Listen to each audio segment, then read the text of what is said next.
बंदी छोड़ सतगुरु रामपाल जी परमेश्वर जी की जय हो।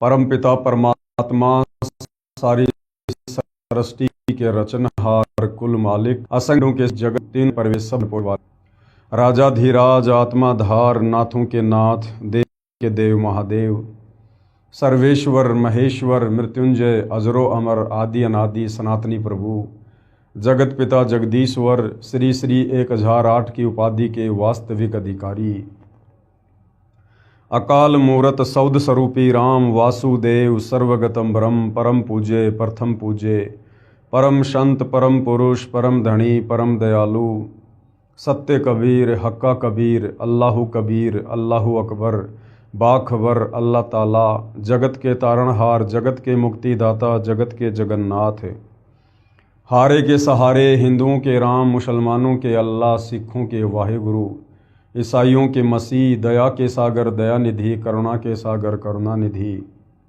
स्वयंभू परिभू संकट मोचन कष्ट हरण मंगल करण दुख भंजन अविगत कबीर निर्विकार निर्विषम परमात्मा अलय अलेख सतगुरु आदि अनादि सतगुरु असली मर्यादा पुरुषोत्तम असली राम असली कृष्ण असली घनश्याम असली मुरारी राजाओं के राजा महाराजाओं के महाराजा शहंशाहों के शहंशाह सम्राटों के सम्राट भगवानों के भगवान अल्लाहों के अल्लाह प्रभुओं के प्रभु मसीहाओं के मसीह सच्चे वाहिगुरु बाबाओं के बाबा पीरों के पीर सेठों के सेठ जगत सेठ सावड़सा सेठ सर्वगुण संपन्न अनंत कोटि कलाओं के स्वामी अनंत कोटि ब्रह्मांडों के नायक योगियों में महायोगी ध्यानियों में महाध्यानी सिद्धों में परम सिद्ध ज्ञानियों में तत्व ज्ञानी ब्रह्म ज्ञानी महाज्ञानी परम ज्ञानी सर्वश्रेष्ठ ज्ञानी विज्ञानी युवा कबीर समर्थ कबीर असमवात अमित ओजा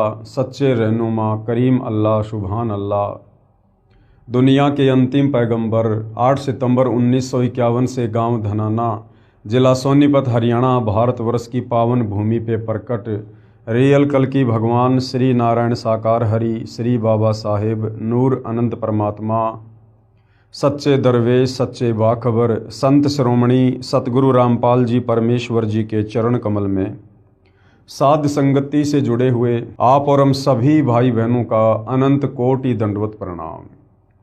सत्साई भाई और बहनों, बहुत बड़ी दया बहुत बड़ी मेहर पूज्य गुरुदेव भगवान की परमेश्वर रामपाल जी की, जिनके शुभ आशीर्वाद से विशेष आशीर्वाद से उन्हीं के कर कमल से लिखित पवित्र पुस्तक ज्ञान गंगा के ऊपर वीडियो बनाने की श्रृंखला जारी है। इसी श्रृंखला में आज हमारा ये तीसरे नंबर का वीडियो है।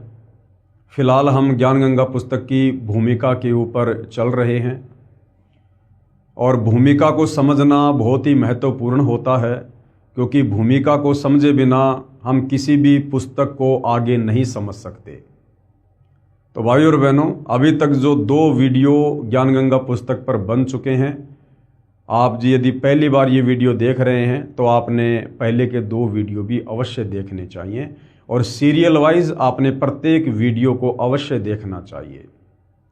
विशेषकर हिंदू समाज से जुड़े श्रद्धालु भगत भाई बहन, उनके लिए ये पवित्र पुस्तक ज्ञान गंगा किसी वरदान से कम नहीं है, क्योंकि जो ज्ञान हमें हमारे तत्व ज्ञानहीन धर्मगुरु सतयुग से लेकर वर्तमान समय तक नहीं दे पाए, वो समस्त शास्त्रों से प्रमाणित ज्ञान आप जी को इस पवित्र पुस्तक ज्ञान गंगा में पढ़ने को मिलेगा। और हमारी वो तमाम शंकाएं, वो भ्रमणाएं भक्ति और भगवान को लेकर जो हमारे मन में उठती चली आई हैं, जिनका समाधान आज तक कोई नहीं कर पाया, आपकी प्रत्येक शंका का समाधान इस पवित्र पुस्तक ज्ञान गंगा से होगा। भाई और बहनों, मुझे ये कहने में कोई अतिशयोक्ति नहीं है कि इस पवित्र पुस्तक ज्ञान गंगा को जिस महापुरुष ने अपने कर कमल से लिखा है, परमेश्वर रामपाल जी ने, इस ज्ञान गंगा पुस्तक को समझने में ब्रह्मा विष्णु महेश और अन्य देवी देवता भी सक्षम नहीं है। क्यों सक्षम नहीं है? क्योंकि जब तक आप सृष्टि रचना से परिचित नहीं होंगे तब तक आप किसी भी धर्म के किसी भी धर्म ग्रंथ को नहीं समझ सकते। आप आत्मज्ञान के विषय में, परमात्म ज्ञान के विषय में, भक्ति या भगवान के विषय में नहीं जान सकते।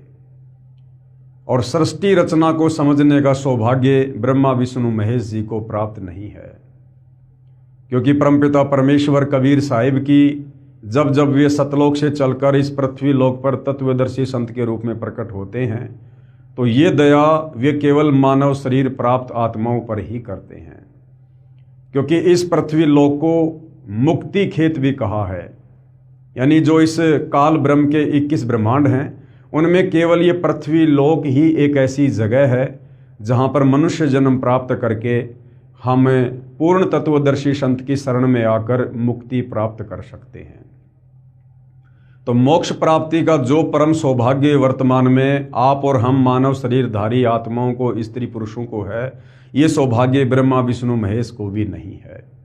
तो जो कंप्लीट ज्ञान ये परमपिता परमेश्वर कबीर साहिब सतगुरु रूप में इस पृथ्वी पर आकर आप और हम मानव शरीरधारी आत्माओं को देते हैं, ये कंप्लीट ज्ञान ब्रह्मा विष्णु महेश को भी नहीं बताया जाता है। इसलिए भाइयों और बहनों, आप इस पुस्तक को कोई सामान्य पुस्तक ना समझें और ना ही पुस्तक के लेखक को कोई सामान्य संत या व्यक्ति समझें। जब तक सतगुरु रामपाल जी परमेश्वर आप जी की बुद्धि ऑन नहीं करेंगे, आप जी इस पवित्र पुस्तक ज्ञान गंगा में लिखे लेख को नहीं समझ सकते। आप चाहे कितने विद्वान हैं, कितने संस्कृत के प्रकांड ज्ञाता हैं, कितने बड़े अधिकारी हैं, आप कुछ भी हैं, जब तक गुरुदेव भगवान रजा नहीं बख्शेंगे तब तक आप इस पवित्र पुस्तक के प्रमाणित लेख को नहीं समझ सकते। इसलिए आप जी जब भी इस पवित्र पुस्तक ज्ञान गंगा को पढ़ें या जो वीडियो वर्तमान में बन रहे हैं आप ये वीडियो देखें, तो सर्वप्रथम पूज्य गुरुदेव भगवान को प्रार्थना करें, उनसे अर्ज करें, विनती करें कि हे पूज्य गुरुदेव भगवान, हम नादान प्राणी हैं, 2 कोटि के जीव हैं, हमारी कोई औकात नहीं है। परमेश्वर, जब तक आप हमें इस पवित्र पुस्तक के लेख को समझने की शक्ति नहीं देंगे परमेश्वर, तब तक हम आध्यात्मिक ज्ञान से दूर ही रहेंगे। तो परमेश्वर जब साधक के आधीन भाव को देखता है, श्रद्धा भाव को देखता है, तो अवश्य दया भी करता है। तो भाइयों और बहनों, आज इस पवित्र पुस्तक ज्ञान गंगा की भूमिका का तीसरा वीडियो है और इसमें पूज्य गुरुदेव भगवान ने क्या कुछ लिखा है, क्या कुछ कहा है, हमें समझाने का जो है ये सराहनीय प्रयास किया है। अब हम इसमें आगे बढ़ेंगे। सत्य पुरुष का वर्तमान अवतार, इसके ऊपर हम कल वीडियो बना चुके थे। आज हम आगे बढ़ेंगे। आज का हमारा टॉपिक है अमेरिका की महिला भविष्यवक्ता फ्लोरेंस की महत्वपूर्ण भविष्यवाणी। अमेरिका की महिला भविष्यवक्ता फ्लोरेंस की महत्वपूर्ण भविष्यवाणी। परम पूज्य परमेश्वर सतगुरु रामपाल जी को लेकर सदियों पहले बहुत सारे भविष्यवक्ताओं ने, जैसे अमेरिका के न्यू जर्सी शहर की रहने वाली फ्लोरेंस, फ्रांस देश के नास्ट्रेडमस बाबा वेंगा और भी बहुत सारे जाने माने भविष्यवक्ताओं ने भविष्यवाणियाँ की हैं। और उनकी भविष्यवाणियाँ जिस महापुरुष के ऊपर की गई हैं वो केवल सतगुरु रामपाल जी परमेश्वर जी के ऊपर ही खरी उतरती हैं। तो क्या कुछ फ्लोरेंस ने वर्तमान समय को लेकर सटीक भविष्यवाणियाँ की हैं, आप जियों को दिखाते हैं। अमेरिका की विश्वविख्यात भविष्यवक्ता फ्लोरेंस ने अपनी भविष्यवाणियों में कई बार भारत का जिक्र किया है। द फॉल ऑफ सेसेशनल कल्चर नाम की अपनी पुस्तक में उन्होंने लिखा है कि सन 2000 आते आते प्राकृतिक संतुलन भयावह रूप से बिगड़ेगा। लोगों में आक्रोश की प्रबल भावना होगी, दुराचार पराकाष्ठा पर होगा। पश्चिमी देशों के विलासितापूर्ण जीवन जीने वालों में निराशा, बेचैनी और अशांति होगी। ये पश्चिमी देश कौन हैं? America, England, Britain, France, Germany, ये हैं पश्चिमी देश। तो क्या कहा था फ्लोरेंस ने कि पश्चिमी देशों के विलासितापूर्ण जीवन जीने वालों में निराशा, बेचैनी और अशांति होगी। क्यों? अध्यात्म की कमी के कारण, क्योंकि ये आत्मा उस समय तक शांत नहीं हो सकती है। इस आत्मा की चाहत, इस आत्मा की जिज्ञासा उस समय तक शांत नहीं हो सकती है जब तक इस आत्मा को अपनी वास्तविक खुराक भक्ति नहीं मिलती है। ये आत्मा युगों युगों से परमात्मा के लिए तड़प रही है। वो आत्माएं चाहे अमेरिका में हो, चाहे हिंदुस्तान में हो, चाहे जापान में हो, हम सब एक ही परमपिता परमेश्वर कबीर साहिब के बच्चे हैं, उन्हीं की आत्मा है। और सृष्टि रचना से आपको पता चलेगा कि जब से हम इस काल ब्रह्म के चक्कर में, इस 21 ब्रह्मांड में अपने परमपिता परमेश्वर कबीर साहिब को और अपने निज घर सतलोक को छोड़कर आए हैं, तब से हमें यहाँ पर सुख नाम की कोई वस्तु प्राप्त नहीं हो रही है। और जब से ये आत्मा सतलोक से आई है तब तक ये उन सुखों की चाहत में भटक रही है। और काल ने हम आत्माओं को अलग अलग देशों में बांट दिया, अलग अलग जातियों में और प्रजातियों में बांट दिया, धर्मों में बांट दिया, ताकि जब कभी वो परमपिता परमात्मा कबीर साहिब आप और हम आत्माओं पर दया करके इस काल के लोक में तत्वदर्शी संत की भूमिका करने के लिए आए, हमें सृष्टि रचना के माध्यम से सतलोक की जानकारी देने आए, हमें वापस सतलोक ले चलने के लिए आए, तो उस समय हम उस तत्वदर्शी संत के संपर्क में ना आ जाएं। इसलिए इस काल ने भिन्न भिन्न भाषाएं बनवा दी ताकि उस तत्वदर्शी संत की भाषा से अपरिचित होने के कारण ये आत्मा तत्व ज्ञान से दूर रहे। यानी बहुत सारी बेड़ियां आप और हम आत्माओं के पैरों में इस काल बली ने डाल रखी हैं। इसलिए इसने अलग अलग देश बना दिए, हमें अलग अलग टुकड़ों में विभाजित कर दिया, जातियों में, धर्मों में, संप्रदायों में, समुदायों में हमारे को इसने बांट दिया है। तो जो पश्चिमी देश में रहने वाले लोग हैं, जहाँ पर विज्ञान का बोलबाला है, जहाँ पर विज्ञान की चक्काचौंध है, लोग विलासितापूर्ण जीवन जीते हैं, वो विलासितापूर्ण जीवन जीने के बाद भी लोग अशांत हैं, बेचैन हैं अध्यात्म की कमी के कारण। अब परमपिता परमात्मा कबीर साहिब भारत की पवित्र भूमि पर प्रकट हैं, और यदि उन आत्माओं तक ये जानकारी पहुंच जाती है, अब ये उनके संस्कार पर, उनके भाग के ऊपर निर्भर है, क्योंकि सकल पदार्थ है जगमाही, भाग बिना नर पावत नाही। अगर उन आत्माओं तक ये जानकारी पहुंच जाती है और किसी भी प्रकार से यदि वो आत्माएं परम संत सतगुरु रामपाल जी के संपर्क में आ जाती हैं, उपदेश प्राप्त कर लेती हैं, तब कहीं जाकर उन आत्माओं की वो बेचैनी और वो जिज्ञासा, वो अशांति शांत हो सकती है, अन्यथा दूसरा कोई तरीका नहीं है। पश्चिमी देशों के विलासितापूर्ण जीवन जीने वालों में निराशा, बेचैनी और अशांति होगी, जो वर्तमान में हम देख भी रहे हैं। अतृप्त अभिलाषाएं, यानी कितना ही विज्ञान के माध्यम से आविष्कार कर लो, फिर भी उनकी अभिलाषाएं शांत नहीं हो सकती। पहले साइकिल बनाई, फिर आगे बढ़े मोटरसाइकिल बनाई, उससे भी शांति नहीं मिली। फिर चौपहिया वाहन बनाया, उससे भी शांति नहीं मिली। फिर एरोप्लेन बनाई, उससे भी शांति नहीं मिली। उसके बाद मंगल ग्रह पे जाने की योजना बना रहे हैं, चांद पर इंसान पहुंच चुका है। अर्थात जब तक हम सतलोक नहीं चले जाएंगे तब तक इस काल के 21 ब्रह्मांड में हमारी अभिलाषाएं इसी प्रकार से उबाल खाती रहेंगी। अतृप्त अभिलाषाएं और जोर पकड़ेंगी, जिससे उनमें आपसी कटुता बढ़ेगी, यानी उनका भाईचारा बिगड़ेगा, चारों ओर हिंसा और बर्बरता का वातावरण होगा। ऐसा वातावरण होगा कि चारों ओर हाहाकार मच जाएगा। और वर्तमान में हम देख रहे हैं भाई और बहनों, किस प्रकार से यूक्रेन और रसिया के बीच में युद्ध छिड़ा हुआ है, किस प्रकार से ईरान और इजराइल के बीच में, ईरान और अमेरिका के बीच में, पाकिस्तान और अफगानिस्तान के बीच में। और वर्तमान में हम युग परिवर्तन के दौर में जी रहे हैं, और युग परिवर्तन अटल सत्य है, क्योंकि इसी पवित्र पुस्तक में कबीर परमेश्वर सतगुरु रामपाल जी ने अपने कर कमल से लिखा हुआ है कि युग परिवर्तन का निर्धारित समय सन 1905 से लेकर 2028 तक है।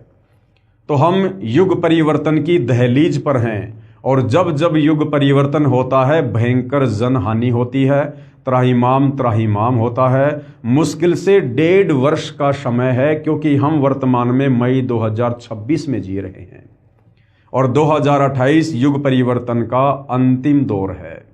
उससे पहले पहले जो तांडव यहाँ पर काल और दुर्गा के द्वारा मचाया जाएगा, शायद आप और हमने पहले कभी कल्पना भी नहीं की होगी।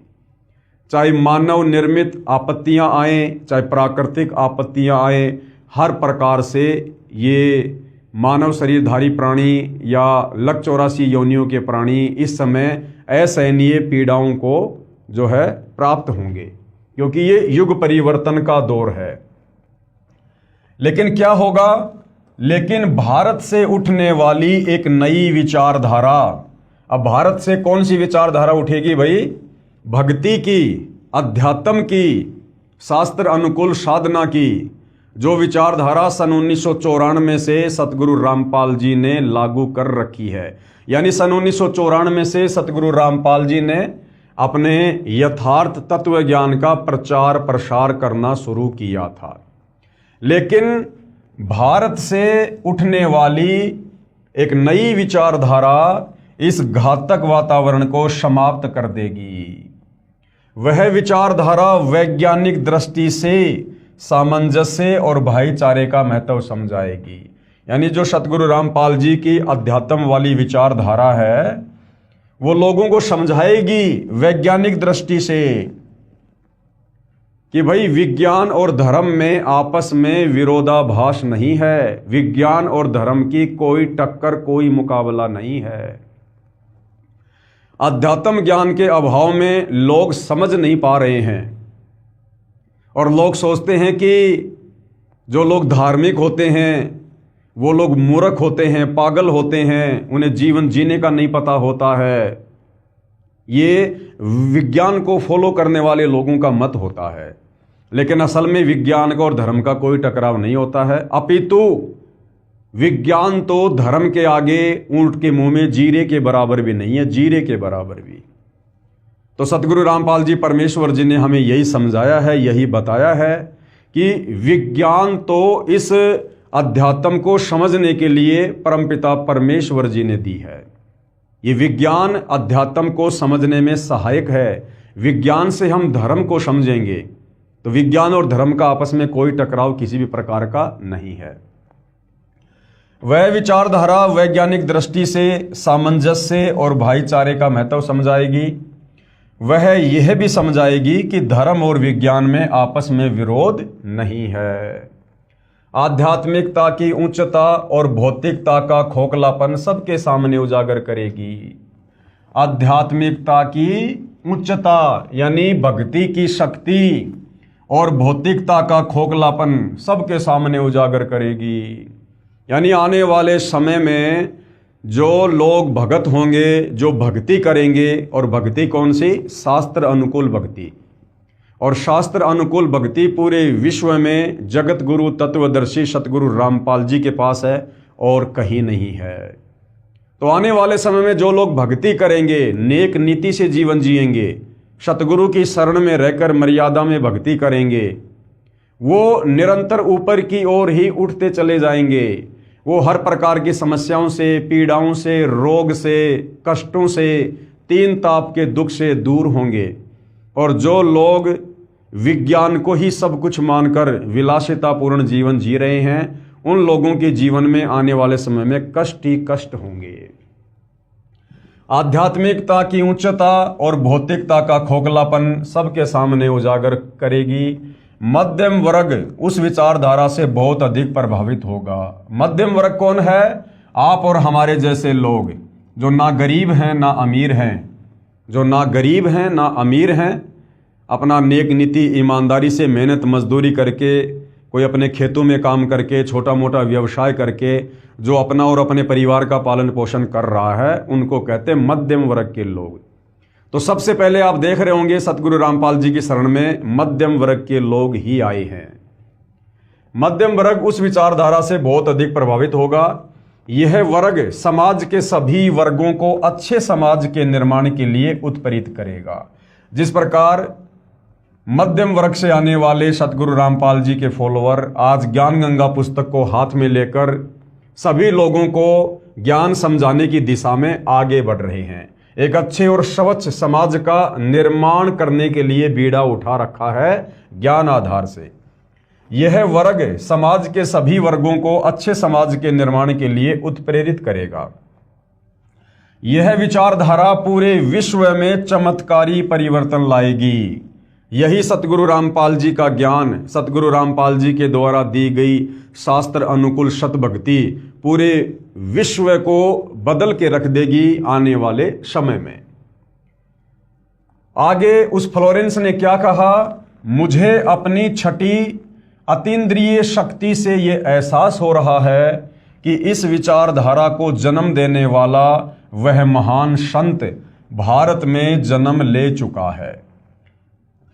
अब भाइयों और बहनों, ये जितने भी भविष्य वक्ता होते हैं इनको अध्यात्म के विषय में कोई विशेष जानकारी नहीं होती है। ये शास्त्र अनुकूल सत भक्ति से परिचित नहीं होते हैं। ये जो भी कुछ भविष्यवाणी करते हैं ये इनकी अपनी भक्ति कमाई होती है। जब इन्होंने कभी किसी जन्म में, जब इनको मनुष्य जन्म प्राप्त था स्त्री या पुरुष का, और इन्होंने तत्वदर्शी संत की शरण में आकर जैसी भी भक्ति की परंतु ये मोक्ष प्राप्त नहीं करवा पाए, तो उस समय की गई भक्ति के प्रतिफल में, उसके स्वरूप में आगे जब इनको मनुष्य जन्म मिलता है तो पूर्व जन्म की थोड़ी बहुत भक्ति इनके पास में शेष रह जाती है। उस भक्ति के आधार से इस प्रकार के जो ये दर्शन हैं, ये लोग इस प्रकार की भविष्यवाणियां जो है ये करते हैं। वैसे इनको अध्यात्म के विषय में कंप्लीट जानकारी नहीं होती है। मुझे अपनी छठी अतीन्द्रिय शक्ति से यह एहसास हो रहा है कि इस विचारधारा को जन्म देने वाला वह महान संत भारत में जन्म ले चुका है। हालांकि सतगुरु रामपाल जी, परमेश्वर जी, आप और हमारी तरह माँ के गर्भ से एक आम व्यक्ति की तरह जेर में लिपट कर माँ के गर्भ से बाहर नहीं आए हैं, और ना ये कबीर भगवान कभी माँ के गर्भ से जन्म लेता है, क्योंकि परमेश्वर जी की अपनी वाणी है, ना सतगुरु जननी जने जाके माना बाप, पिंड ब्रह्मंड से रहित है ना वहाँ तीनों ताप। अभी आप सतगुरु रामपाल जी के तत्व ज्ञान से अपरिचित हैं। अभी आप पहले उनके ज्ञान को थोड़ा अच्छे से समझिएगा, सत्संग सुनिएगा, फिर जब आप उनके शरण में आकर भक्ति शुरू करेंगे, परमेश्वर आपका ज्ञान योग खोलेंगे, फिर आपको ये सारी बातें समझ में आएंगी कि क्यों तत्वदर्शी संत कभी माँ के गर्भ से जन्म नहीं लेता है। क्योंकि तत्वदर्शी संत की भूमिका, पूर्ण संत की भूमिका, या यूं कहिए जगत गुरु की भूमिका स्वयं कबीर भगवान ही निभाने के लिए धरती पर आते हैं। और कबीर भगवान जो कि स्वयंभू है, परिभू है, जिन्होंने सर्व आत्माओं को उत्पन्न किया है, उन्हें जन्म देने में कोई भी आत्मा सक्षम नहीं है। वो कबीर परमात्मा जब चाहे, जहां चाहे, जिस उम्र में चाहे वो प्रकट होकर अपना ज्ञान देता है। तो सतगुरु रामपाल जी परमेश्वर कोई सामान्य संत या महात्मा नहीं है। अगर हम इनको जगत गुरु कहते हैं, तत्वदर्शी संत कहते हैं, तो जगत गुरु और तत्वदर्शी संत ये दोनों भूमिका कबीर परमेश्वर जी के अलावा सृष्टि में कोई अन्य नहीं कर सकता है। ठीक है, परमपिता परमेश्वर की लीलाएं अजब गजब है। आप और हम सामान्य प्राणी इतना जल्दी समझने में सक्षम नहीं हैं, लेकिन यदि हम उनका ज्ञान सुनते रहे, भक्ति करते रहे, तो एक न एक दिन परमेश्वर हमारा ज्ञान योग अवश्य खोलेंगे और हमें ये गुप्त रहस्य भी समझ में आने लगेंगे। वह महान संत भारत में प्रकट हो चुका है और सतगुरु रामपाल जी 8 सितंबर 1951 से प्रकट हैं। उस संत के ओजस्वी व्यक्तित्व का प्रभाव सबको चमत्कृत करेगा। ओजस्वी व्यक्तित्व मतलब जो ज्ञान वो देंगे, जो समाधान वो देश और दुनिया का करेंगे, आने वाले समय में तीसरे विश्व युद्ध को जो रोकेंगे, भारत देश की अन्य देशों के आक्रमण से रक्षा करेंगे, तो इस प्रकार का जो प्रभाव होगा, जो ये चमत्कार होंगे, वो देश और दुनिया को प्रभावित करेंगे। उस संत के ओजस्वी व्यक्तित्व का प्रभाव सबको चमत्कृत करेगा। उसकी विचारधारा अध्यात्म के कम होते जा रहे प्रभाव को फिर से नई स्फूर्ति देगी। चारों ओर आध्यात्मिक वातावरण होगा, यानी घर घर में सतगुरु रामपाल जी की भक्ति होगी, घर घर में सतगुरु रामपाल जी की पूजा होगी। हर व्यक्ति नेक नीति ईमानदारी से अपना जीवन जियाएगा, वो स्वयं भी जिएगा और दूसरों को भी जीने देगा। तो एक प्रकार से आध्यात्मिक वातावरण पूरे विश्व में फिर से पनपेगा। संत की विचारधारा से प्रभावित लोग विश्व के कल्याण के लिए पश्चिम की ओर चलेंगे। धीरे धीरे एशिया, यूरोप और अमेरिका पर पूरी तरह छा जाएंगे। यानी इन देशों में सतगुरु रामपाल जी का आने वाले समय में जोरों शोरों से ज्ञान प्रचार होगा। उस संत की विचारधारा से पूरा विश्व प्रभावित होगा और उनके चरण चिन्हों पर चलेगा। यानी जो सतगुरु रामपाल जी की भक्ति मर्यादा हैं, उन मर्यादाओं में रहकर लोग भक्ति करेंगे, अपना जीवन यापन करेंगे। पश्चिमी देश के लोग उन्हें ईसा कहेंगे। पश्चिमी देश के लोग यानी जो ये ईसाई लोग हैं, जो ईसा मसीह को मानते हैं, जब उन्हें सतगुरु रामपाल जी परमेश्वर जी के विषय में पता चलेगा कि तुम्हारा रियल मसीहा धरती पर 8 सितंबर 1951 को प्रकट हो चुका है सतगुरु रामपाल जी के नाम से, तो जो पश्चिमी देशों के लोग हैं वो सतगुरु रामपाल जी को पहचान कर उन्हें अपना मसीहा कहेंगे। मुसलमान उन्हें एक सच्चा रहनुमा, मुसलमान भाई, जब उन्हें पता चलेगा कि वास्तव में हमारा जो पैगंबर है, जो रसूल है, सतगुरु रामपाल जी हैं, तो मुसलमान धर्म के लोग उन्हें सच्चा रहनुमा कहेंगे, अपना अल्लाह कहेंगे। और एशिया के लोग उन्हें भगवान का अवतार मानेंगे। और जो एशिया है, एशिया जो महाद्वीप है जिसमें बहुत सारे देश आते हैं, ये सभी देश सतगुरु रामपाल जी को भगवान कहेंगे, भगवान का अवतार कहेंगे। यानी भगवान खुद ही धरती पर अवतरित होकर आए हैं। उस महान संत की विचारधारा से बौद्धिक क्रांति होगी। बौद्धिक क्रांति का मतलब है हम भक्ति मार्ग को अच्छे से समझेंगे, हम लोग चिंतन मनन करेंगे आत्मज्ञान पर, परमात्म ज्ञान पर। बुद्धिजीवियों की मान्यताएं बदलेंगी। यानी जो पढ़े लिखे लोग, बड़े बड़े शिक्षित लोग, बड़े बड़े अधिकारी लोग, जो उच्च उन पदों पर आसीन हैं, जो विज्ञान को ही सब कुछ माना करते थे, शिक्षा को ही सब कुछ मान बैठे थे, अब उन लोगों की विचारधारा बदलेगी और उन लोगों का रुख धीरे धीरे भक्ति की तरफ बढ़ेगा। बुद्धिजीवियों की मान्यताएं बदलेंगी, उनमें ईश्वर के प्रति श्रद्धा और विश्वास की कोपलें फूटेंगी। फ्लोरेंस के अनुसार वह संत भारत में प्रकट हो चुका है। फ्लोरेंस के अनुसार जन्म ले चुका है और हम भक्तों के अनुसार प्रकट हो चुका है। वह इस संत से काफी प्रभावित थी। अपनी एक दूसरी पुस्तक golden light of new era में भी उन्होंने लिखा है, जब मैं ध्यान लगाती हूं तो अक्सर एक संत को देखती हूं। यानी जो फ्लोरेंस है, यह आज से सैकड़ों वर्ष पहले जब ध्यान लगाया करती थी तो सतगुरु रामपाल जी की वर्तमान स्थिति को वो देखा करती थी। जब मैं ध्यान लगाती हूं तो अक्सर एक संत को देखती हूं, गौर वर्ण यानी गोरा रंग, गौर वर्ण का है, सफेद बाल हैं, उनके मुख पर न दाढ़ी है न मूंछ है। उस संत के ललाट यानी माथे पर गजब का तेज होता है। उनके ललाट पर आकाश से एक नक्षत्र के प्रकाश की किरणें निरंतर बरसती रहती हैं। मैं देखती हूं कि वह संत अपनी कल्याणकारी विचारधारा तथा अपने सत्य चरित्र प्रबल अनुयायियों की शक्ति से संपूर्ण विश्व में नए ज्ञान का प्रकाश फैला रहे हैं। यानी वर्तमान में देश और दुनिया में जिस प्रकार से सतगुरु रामपाल जी का तेजी से प्रचार प्रसार हो रहा है, ये सत भक्ति मार्ग जो तेजी से बढ़ रहा है, इस समय को फ्लोरेंस जब ध्यान लगाती थी तो सैकड़ों वर्ष पहले वो देखा करती थी। वह संत अपनी शक्ति निरंतर बढ़ा रहे हैं। अब सतगुरु रामपाल जी के द्वारा निरंतर अपनी शक्ति बढ़ाने का मतलब ये नहीं है कि सतगुरु रामपाल जी कोई जिम करते हैं या कोई व्यायाम करते हैं, अपने शरीर की शक्ति बढ़ा रहे हैं। सतगुरु रामपाल जी तो सर्वशक्ति संपूर्ण हैं, इन्होंने अपनी शक्ति बढ़ाने की आवश्यकता नहीं है। यहाँ पर जिस शक्ति की बात फ्लोरेंस ने की है वो है आध्यात्मिक शक्ति। यानी सतगुरु रामपाल जी के भगत जिस प्रकार से सतगुरु रामपाल जी से ज्ञान प्राप्त करके फिर समाज में अन्य लोगों को ज्ञान समझाने की दृष्टि से ज्ञान प्रचार कर रहे हैं, जिस प्रकार सतगुरु रामपाल जी के ज्ञान का प्रचार प्रसार भारत देश सहित अन्य देशों में दिन दोगुना रात चौगुना बढ़ रहा है, यहाँ पर उस शक्ति की बात जो है फ्लोरेंस के द्वारा की गई है। वह संत अपनी शक्ति निरंतर बढ़ा रहे हैं, उनमें इतनी शक्ति है कि वह प्राकृतिक परिवर्तन भी कर सकते हैं।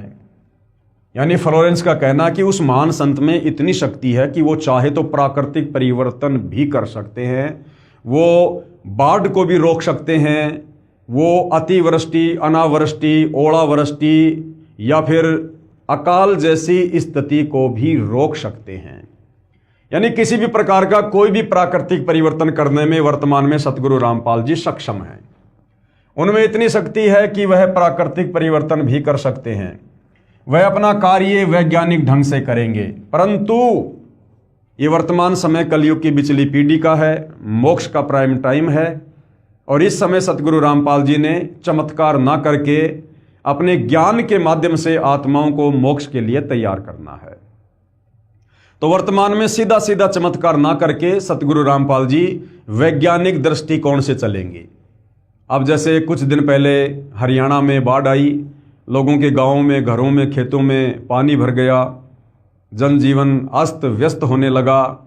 लोगों ने सतगुरु रामपाल जी से जो है अर्ज की, प्रार्थना की, तो सतगुरु रामपाल जी ने समर्थ होते हुए और वैज्ञानिक तरीके से काम किया। यानी वैज्ञानिकों को परमात्मा ने जो सद्बुद्धि दी और जो वैज्ञानिक उपकरण बनवाए, उन वैज्ञानिक उपकरणों के माध्यम से, मोटर और पाइप के माध्यम से उन्होंने उन किसानों के खेतों का, घरों का पानी जो है बाहर निकलवाया। यानी वो संत वैज्ञानिक ढंग से अपना काम जो है वो करेगा। उनमें इतनी शक्ति है कि वह प्राकृतिक परिवर्तन भी कर सकते हैं, वह अपना कार्य वैज्ञानिक ढंग से करेंगे। जैसे भाई और बहनों, हम सुना करते थे एक ऋषि का नाम अगस्त्य ऋषि, और उनके बारे में कहा जाता है कि उन्होंने 7 समुद्रों का पानी एक घूंट में पी लिया अपनी सिद्धि से। अब अगर उस अगस्त्य ऋषि की तुलना सतगुरु रामपाल जी से की जाए तो वो अगस्त्य ऋषि और उसकी पावर, उसकी सिद्धियां सतगुरु रामपाल जी के पैर के नाखून के बराबर भी नहीं है। जब वो छोटा सा ऋषि इस प्रकार का चमत्कार कर सकता है, 7 समुद्रों के पानी को मात्र एक घूंट में पी सकता है, तो सतगुरु रामपाल जी के लिए हरियाणा के किसानों का पानी अपनी समर्थता से सुखाने में भला क्या देरी थी।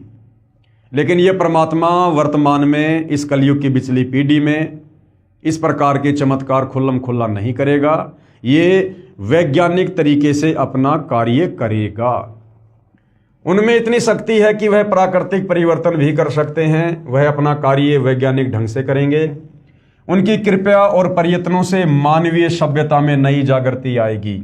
यानी जिस प्रकार से वर्तमान में आध्यात्मिकता के अभाव के चलते इंसान के व्यवहार में, इंसान के नेचर में, इंसान के चरित्र में जो गिरावट आ चुकी है, वो धीरे धीरे वापस अपनी उसी वास्तविक स्थिति पर आएगी।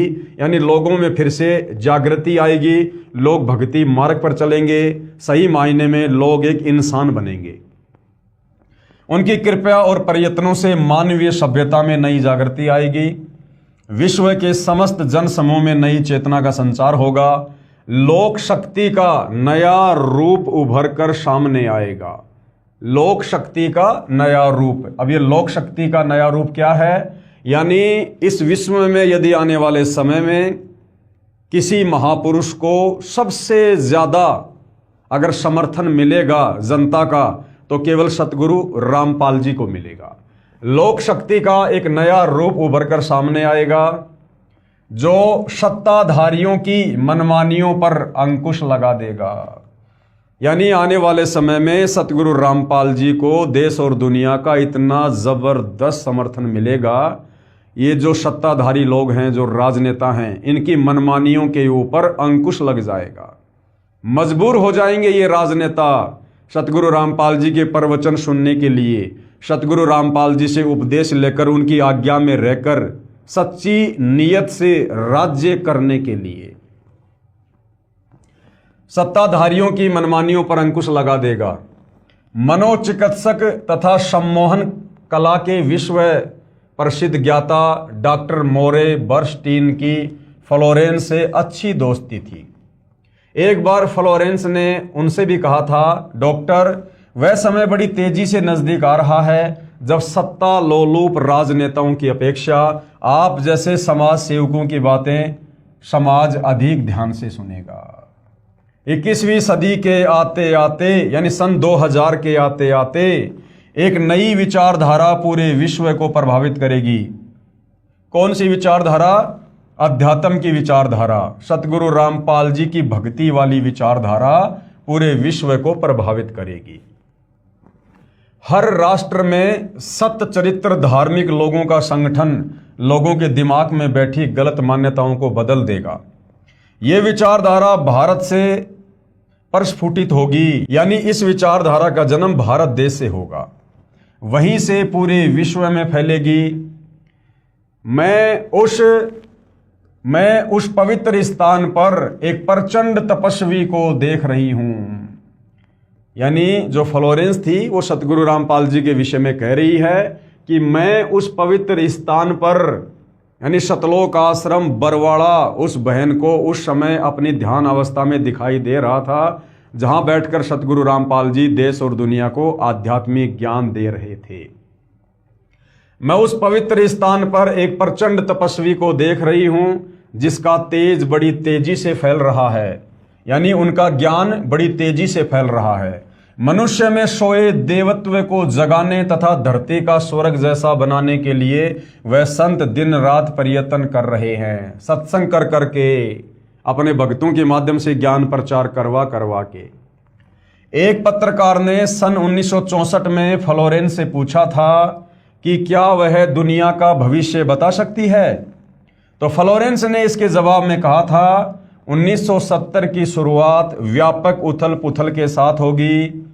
1989 1980 के बाद ऐसे ऐसे भूकंप आएंगे कि न्यू जर्सी का कुछ हिस्सा तथा यूरोप और एशिया के कई देशों के स्थान भूकंप से नष्ट हो जाएंगे, और इसकी प्रत्येक भविष्यवाणी आज तक सही सिद्ध हुई है।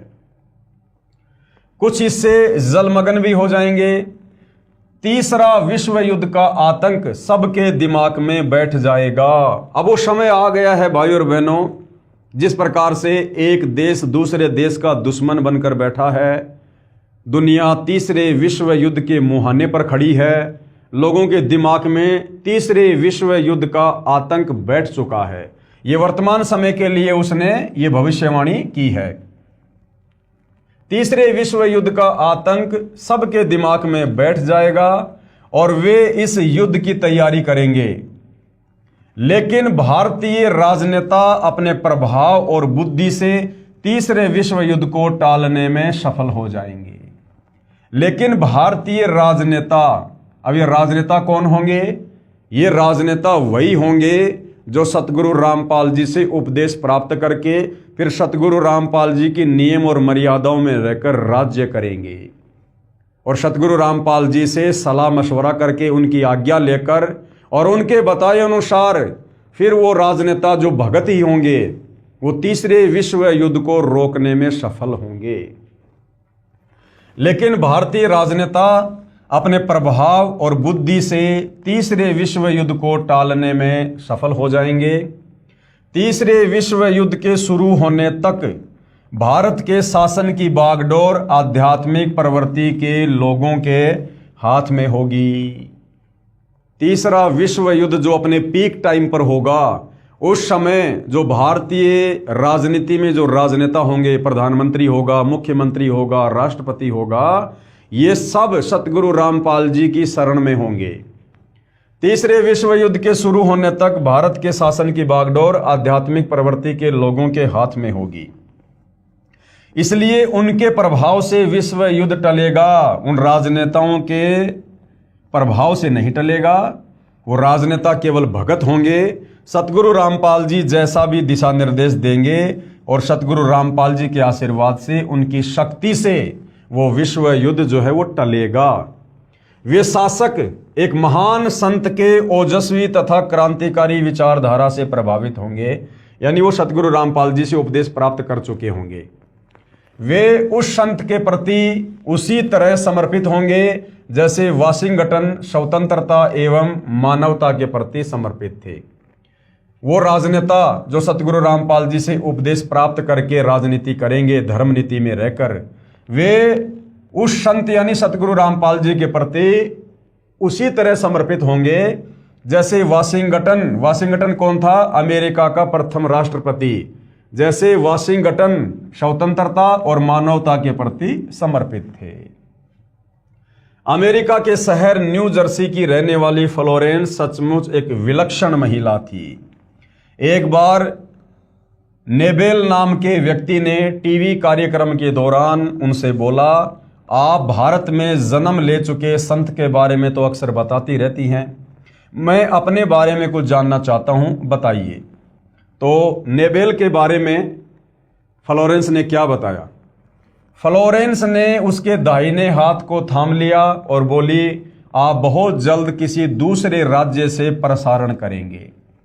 नेबेल एक प्रसारण सेवा के कर्मचारी थे। फ्लोरेंस की इस बात पर वह हंसने लगे। कुछ क्षण बाद बोले, आपने मुझसे ये अच्छा मजाक किया। यदि हमारी कंपनी के अधिकारी इस कार्यक्रम को देख रहे होंगे तो मैं दूसरे राज्य में जाऊं या नहीं, फिलहाल अपनी कंपनी से तुरंत निकाल दिया जाऊंगा। यानी ये बात जो यहाँ पर समझाई जा रही है, ये आप और हमें विश्वास दिलाने के लिए कि फ्लोरेंस की भविष्यवाणियां कितनी सटीक होती थी। कुछ ही मिनटों के बाद टीवी के कंट्रोल रूम का फोन घनघना उठा। फोन नेबेल के लिए था। उनकी कंपनी के जनरल मैनेजर उनसे बात करना चाहते थे। नेबेल ने जब फोन उठाया तो उन्होंने कहा, हमने न्यूयॉर्क के प्रसारण करने का काम शुरू करने का निर्णय लिया है, वह तुम्हें ही भेजा जाएगा, यानी न्यूयॉर्क में आपको ही भेजा जाएगा। अभी ये बात गुप्त रखना, इसकी घोषणा कल की जाएगी। मैं टीवी पर फ्लोरेंस के साथ तुम्हारी बातचीत देख रहा था। फ्लोरेंस ने तुम्हारे विषय में जो बताया वह पूरी तरह सच है। आश्चर्य है कि उन्हें यह बात कैसे मालूम हो गई।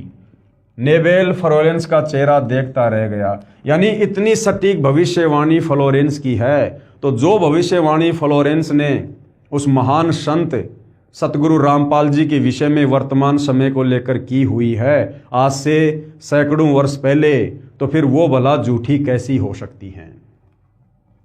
कुछ पत्रकारों ने उनसे एक बार पूछा था कि वह भविष्य को कैसे देख लेती है तथा गायब व्यक्ति या वस्तुओं का पता कैसे लगा लेती है। तो फ्लोरेंस ने बताया, मुझे स्वयं नहीं मालूम कि ऐसा कैसे संभव हो जाता है। दास ने आपको थोड़ी देर पहले बताया कि ये जितने भी भविष्य वक्ता हैं, ये जो भविष्यवाणियां करते हैं, ये जो भविष्य को देखते हैं ध्यान अवस्था में, इनके पूर्व जन्म की भक्ति कमाई होती है। उस भक्ति कमाई के चलते ये इस प्रकार के दर्शन भविष्य के कर लेते हैं। बाकी वैसे ये भक्ति मार्ग से परिचित नहीं होते हैं। तो फ्लोरेंस कह रही है कि मुझे स्वयं नहीं मालूम कि ऐसा कैसे संभव हो जाता है। मैं भविष्य के विषय में एक बहुत महत्वपूर्ण बात बता रही हूं। 20वीं शताब्दी के अंत में, यानी सन 2000 खत्म होते ही, सन 2001 से 21वीं शताब्दी शुरू हो गई है। तो क्या कह रही है फ्लोरेंस? 20वीं शताब्दी के अंत में, यानी सन 2000 के आसपास में, भारतवर्ष से एक प्रकाश निकलेगा और यह प्रकाश पूरी दुनिया को उन दैवी शक्तियों के विषय में जानकारी देगा। तो भाइयों और बहनों, सन 1994 में, सन 2000 से 6 वर्ष पहले इन देवी देवताओं के विषय में, ब्रह्मा विष्णु महेश के माता पिता के विषय में, इनके जन्म और मरण के विषय में, काल और दुर्गा के विषय में, अक्षर पुरुष के विषय में, धर्मशास्त्रों के विषय में, शतलोक और सृष्टि रचना के विषय में जो जानकारी सतयुग से लेकर वर्तमान तक छुपी हुई थी, किसी भी धर्म का कोई भी धर्मगुरु समाज को नहीं बता पाया था तत्व ज्ञान के अभाव से, वो जानकारी सतगुरु रामपाल जी ने उजागर करनी शुरू की उन दैवीय शक्तियों के विषय में। उसके विषय में यहाँ पर फ्लोरेंस कह रही है कि 20वीं शताब्दी के अंत में भारतवर्ष से एक प्रकाश निकलेगा, यानी सतगुरु रामपाल जी के विषय में बात हो रही है, जो उन्होंने 1994 में अपना यथार्थ 13वां कबीर पंथ शुरू करके ज्ञान प्रचार करना शुरू किया था। 20वीं शताब्दी के अंत में भारतवर्ष से एक प्रकाश निकलेगा। ये प्रकाश पूरी दुनिया को उन दैवीय शक्तियों के विषय में जानकारी देगा जो अब तक हम सभी के लिए रहस्यमय बनी हुई थी। यानी किसी को नहीं पता था। सब लोग ब्रह्मा विष्णु महेश को अजरो अमर मानते थे, दुर्गा जी को जगत जननी मानते थे, श्री ब्रह्मा जी को सृष्टि का रचयिता माना करते थे, धर्म कर्म के जाल में उलझे हुए थे। तो 20वीं सदी के अंत में, यानी 20वीं सदी समाप्त होती है सन 2000 में, और उसका जो अंतिम समय था उससे 6 साल पहले सन 1994 से सतगुरु रामपाल जी ने उन दैवीय शक्तियों के विषय में, देवी देवताओं के विषय में अपने तत्व ज्ञान के माध्यम से लोगों को जानकारी देना शुरू किया, जो अब तक हम सभी के लिए रहस्य में बनी हुई थी। देवी शक्तियों की जानकारी जो सतगुरु रामपाल जी महाराज द्वारा बताई गई है, कृपया पढ़ें इसी पुस्तक के पेज नंबर 20 पर सृष्टि रचना। एक दिव्य महापुरुष द्वारा यह प्रकाश पूरे विश्व में फैलेगा। ये अध्यात्म वाला, भक्ति मार्ग वाला एक दिव्य महापुरुष यानी सतगुरु रामपाल जी के द्वारा ये प्रकाश, अध्यात्म का प्रकाश पूरे विश्व में फैलेगा। वह सभी को सत मार्ग पर चलने की प्रेरणा देगा, भक्ति मार्ग पर चलने की प्रेरणा देगा। समस्त दुनिया में एक नई सोच की ज्योति फैलेगी। जब मैं ध्यान अवस्था में होती हूं तो अक्सर यह दिव्य महापुरुष मुझे दिखाई देते हैं। यानी सतगुरु रामपाल जी का वर्तमान स्वरूप फ्लोरेंस को सैकड़ों वर्ष पहले ध्यान अवस्था में ज्यों का त्यों दिखाई दिया करता था। अब भाइयों और बहनों, ये भविष्य वक्ता हैं कौन? आम आदमी को क्यों भविष्य दिखाई नहीं देता? आम आदमी क्यों भविष्यवाणी नहीं करता? अब ये फ्लोरेंस, बाबा वेंगा, नास्ट्राडामस, ये कौन आत्माएं हैं? जैसे वर्तमान में परमात्मा धरती पर हैं सतगुरु रामपाल जी के नाम से। ये कलयुग की बिचली पीढ़ी का समय है। दुनिया को तो हालांकि ये पता ही नहीं कि कलयुग की बिचली पीढ़ी क्या होती है। जब सतगुरु रामपाल जी से उपदेश लेंगे, सत्संग सुनेंगे, तो इस समय के विषय में उनको पता चलेगा कि ये भक्ति युग है, ये मोक्ष युग है इस समय, जिसको आध्यात्मिक भाषा में कलयुग की बिचली पीढ़ी कहा जाता है। तो इस कलयुग की बिचली पीढ़ी में जो भगत भाई बहन पूर्ण मर्यादा में रहकर, समस्त मंत्र प्राप्त करके, अपने धर्म कर्म में रहकर, पतिव्रता पद पर रहकर, गुरु को परमेश्वर मानकर आजीवन भक्ति करके जो सतलोक चले जाएंगे, उनका तो मोक्ष हो जाएगा। और जो आत्माएं भक्ति करते करते किसी न किसी कारण से मोक्ष प्राप्त नहीं कर पाएंगी, फिर उन आत्माओं के इस प्रकार के जन्म होते हैं। वही आत्मा फिर आगे चलकर भविष्य वक्ता बनती हैं, देवी देवता बनते हैं, साधु संत महात्मा बनते हैं, ऋषि बनते हैं, गोरखनाथ जैसे बनते हैं। फिर ये आत्माएं होती हैं। और इस कलयुग की बिचली पीढ़ी में वर्तमान समय में जो भक्ति हम कर रहे हैं, और ये भक्ति हमारे अंतःकरण में जमा हो जाती है, और यदि हम पार नहीं हो पाते हैं तो ये भक्ति काफी लंबे समय तक ये चलती है, इतनी जल्दी ये खर्च नहीं होती है। तो जब कभी उस आत्मा को मनुष्य जन्म मिलता है और यदि उसकी भक्ति सुरक्षित है, तो उस भक्ति के प्रभाव से फिर वो इस प्रकार से भविष्य बताना शुरू कर देता है। तो फ्लोरेंस भी उन्हीं आत्माओं में से एक थी। अक्सर ये दिव्य महापुरुष मुझे दिखाई देते हैं। फ्लोरेंस ने बार बार इस संत या दिव्य महापुरुष का जिक्र किया है। साथ ही यह भी बताया है कि उत्तरी भारत के एक पवित्र स्थान पर वह मौजूद है। जो हरियाणा है वो भारत के मानचित्र में वो एक उत्तरी राज्य है। तो क्या कह रही है कि उत्तरी भारतवर्ष के एक पवित्र स्थान पर वह मौजूद है, यानी सतलोक आश्रम बरवाड़ा, वो जगह उस फ्लोरेंस को उस समय दिखाई दे रही थी। सज्जनों, उपरोक्त भविष्यवाणी तथा वर्तमानवाणी है जो परम संत रामपाल जी महाराज पर खरी उतरती है, यानी सतगुरु रामपाल जी भगवान पर यह वाणी खरी उतरती है, तथा इसी का समर्थन अन्य भविष्यवाणियां भी करती हैं जो आगे लिखी हैं। वो भी हम देखेंगे इसी पुस्तक में। आगे हम इस पवित्र पुस्तक ज्ञान गंगा में बढ़े। भाई बाले वाली जन्म साखी में प्रमाण, यानी वर्तमान में सतगुरु रामपाल जी ही वो महापुरुष है, वो परम संत है, जगत गुरु है, जो दुनिया का उद्धार करेंगे और इस आध्यात्मिक शक्ति को, आध्यात्मिक चेतना को पूरे विश्व में फैलाएंगे। ये भाई बाले वाली जन्म साखी में भी इसका जो है ये प्रमाण है। एक महापुरुष के विषय में भाई बाले वाली जन्म साखी में भगत प्रहलाद की भविष्यवाणी।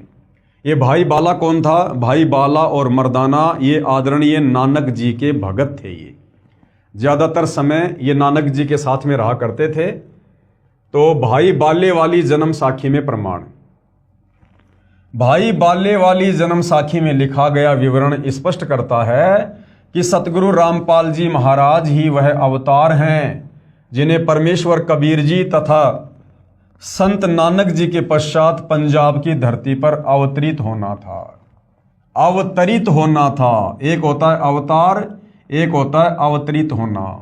अवतार होता है किसी आत्मा को भेजा जाता, उसको अवतार कहते हैं। जैसे विष्णु लोक जी से जो आत्माएं यहाँ आती है, अवतार धारण करती हैं, उनको अवतार कहा जाता है। और अवतरित का मतलब होता है खुद वो मां शक्ति धरती पर प्रकट हो, उसको अवतरित होना कहते हैं। तो कबीर परमेश्वर सतगुरु रामपाल जी स्वयं सतलोक से चलकर 8 सितंबर 1951 को भारत की पवित्र भूमि पर अवतरित हुए हैं। तो क्या कहा था? जिन्हें परमेश्वर कबीर जी तथा संत नानक जी के पश्चात पंजाब की धरती पर अवतरित होना था। और सतगुरु रामपाल जी 8 सितंबर 1951 को पंजाब की धरती पर ही सतलोक से चलकर सीधे उतरे हैं, प्रकट हुए हैं, अवतरित हुए हैं।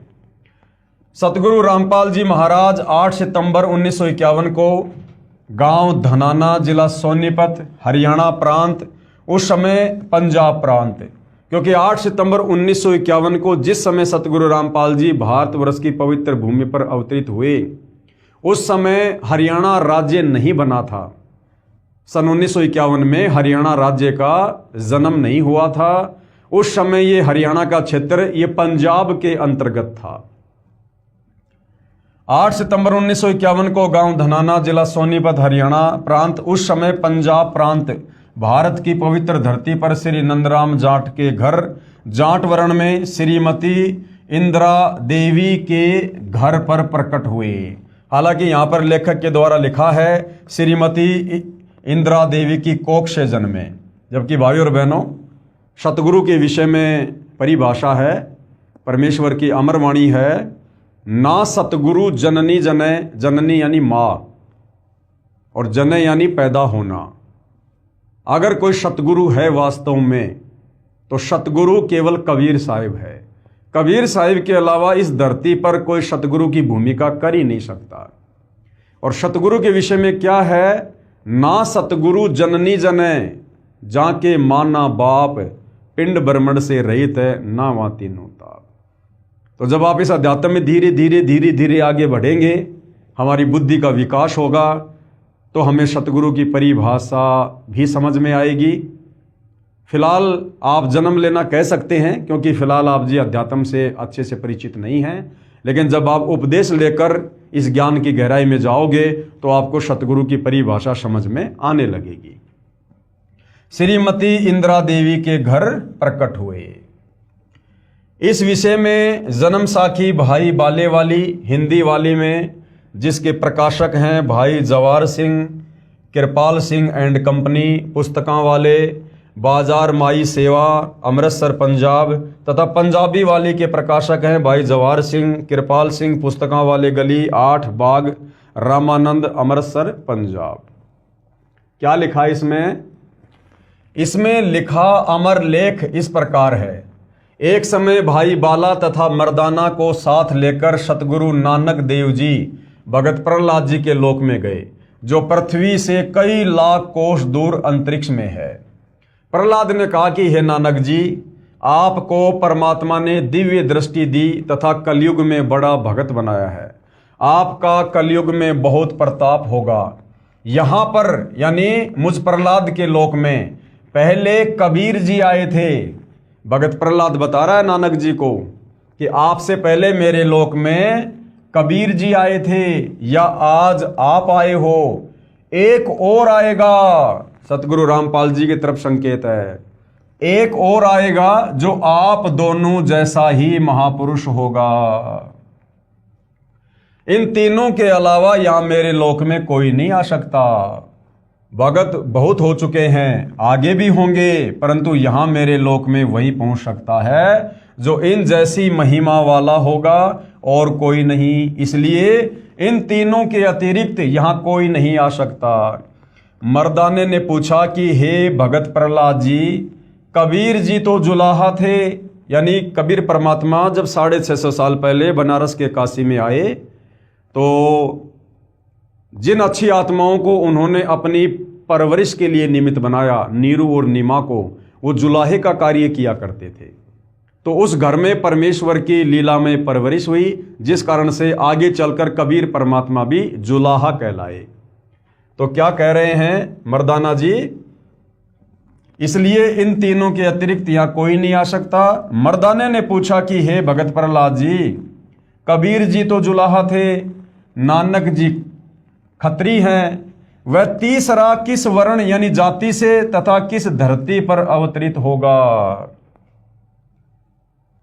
भगत प्रहलाद ने कहा, भाई सुन, नानक जी के सचखंड जाने के सैकड़ों वर्ष पश्चात पंजाब की धरती पर और जाट वर्ण में जन्म लेगा, यानी अवतरित होगा, प्रकट होगा, तथा उसका प्रचार क्षेत्र बरवाला होगा। लेख समाप्त।